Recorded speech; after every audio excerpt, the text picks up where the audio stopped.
Welcome to VM Rayalaseema mother food blogs.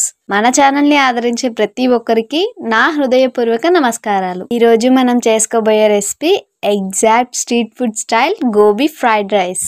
Honestly నాకు Indo Chinese fried rice ల కంటే కూడా మన street food style fried rice లే ఎక్కువగా నచ్చుతాయి. హాయిగా మన ఫ్లేవర్స్ ని ఎంజాయ్ చేస్తున్నట్లుగా ఉంటుంది. స్ట్రీట్ ఫుడ్ స్టైల్ అంటే ఒక్కొక్కరిది ఒక్కో తీరు. కొందరు కొన్ని వేస్తారు, ఇంకొందరు కొన్ని వేయరు.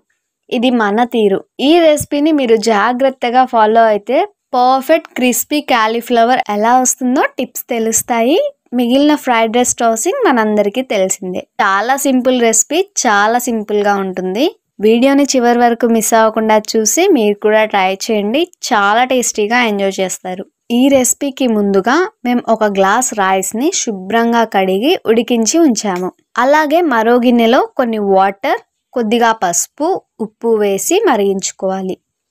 ఈలోగా కాలీఫ్లవర్ని ఇలా పీసెస్లా కట్ చేసుకొని శుభ్రంగా కడిగి ఇలా మరుగుతున్న వాటర్లో వేసి ఒక పొంగు వచ్చేంత వరకు కలుపుతూ ఉడికించుకొని జాలి గరిటెతో కాలీఫ్లవర్లోని నీరంతా పోయేంత వరకు వడకట్టి ఒక ప్లేట్లో వేసుకోవాలి.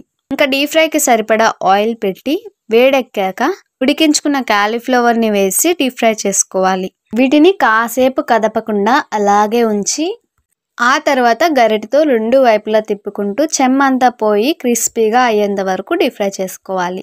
ఇలా కాలీఫ్లవర్ క్రిస్పీగా వేగాక ప్లేట్లోకి తీసేసుకోవాలి.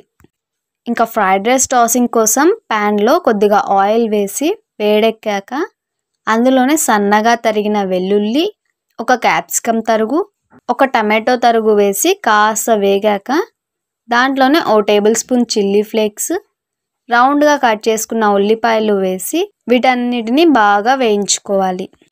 ఈ వెజిటేబుల్స్ అన్నీ ఇలా బాగా వేగాక ఇందులోనే ఉడికించుకున్న ఒక గ్లాస్ రైస్, రుచికి సరిపడా ఉప్పు, 1 spoon vinegar, 1 spoon soya sauce, 1 spoon garam masala, కొద్దిగా మిరియాల పొడి వేసి బాగా ఇలా టాస్ చేస్తూ మిక్స్ చేసుకోవాలి. మేము ఒక గ్లాస్ రైస్ వేసాము. మీరు మీకు సరిపడా క్వాంటిటీని బట్టి రైస్ యాడ్ చేసుకోండి. ఇందులోనే ఫ్రై చేసుకున్న కాలీఫ్లవర్ వేసి కాసేపు చిన్న మంట మీద ఫ్రై చేసుకోవాలి. ఒక 2 నిమిషాల తర్వాత కొద్దిగా నిమ్మరసం, కొత్తిమీర వేసి కలుపుకొని స్టవ్ ఆఫ్ చేసి సర్వింగ్ ప్లేట్లో సర్వ్ చేశాను. చూడండి, ఎంతో కలర్ఫుల్గా చాలా చాలా టేస్టీ గోబీ ఫ్రైడ్ రైస్ తయారైపోయింది. కాలీఫ్లవర్ ఉంటే చాలు, ఇంట్లో ఉన్న ఇంగ్రీడియంట్స్తోనే సింపుల్గా గోబీ ఫ్రైడ్ రైస్ చేసుకోవచ్చు.